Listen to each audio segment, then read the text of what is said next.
दूसरा गाना चाहता हूँ।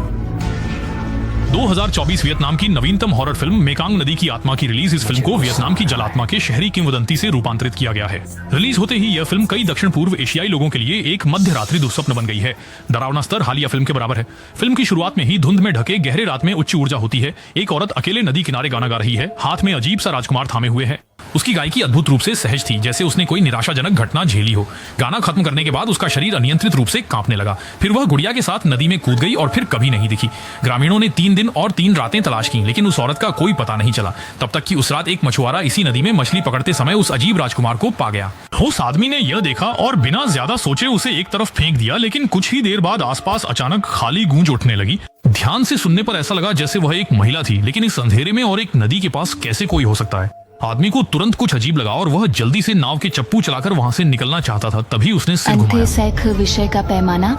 यह आदमी पूरी तरह से डर गया।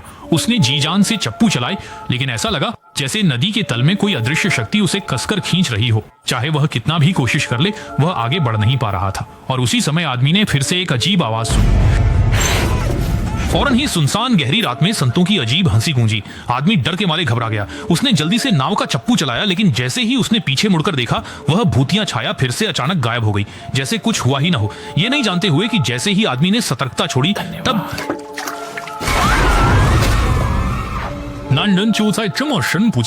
नदी में डूब गया और फिर कभी कोई खबर नहीं मिली। पर इस गांव के लिए आदमी का बिना किसी कारण लापता होना लगता है कि ये सिर्फ एक शुरुआत है। बच्चों को बचाने के लिए गांव के बुजुर्ग अक्सर उन्हें बताते हैं कि उस नदी में कुछ अशुद्ध है। जो भी बच्चा नदी के किनारे खेलता है उसे वह जल्दी पकड़ लेता है।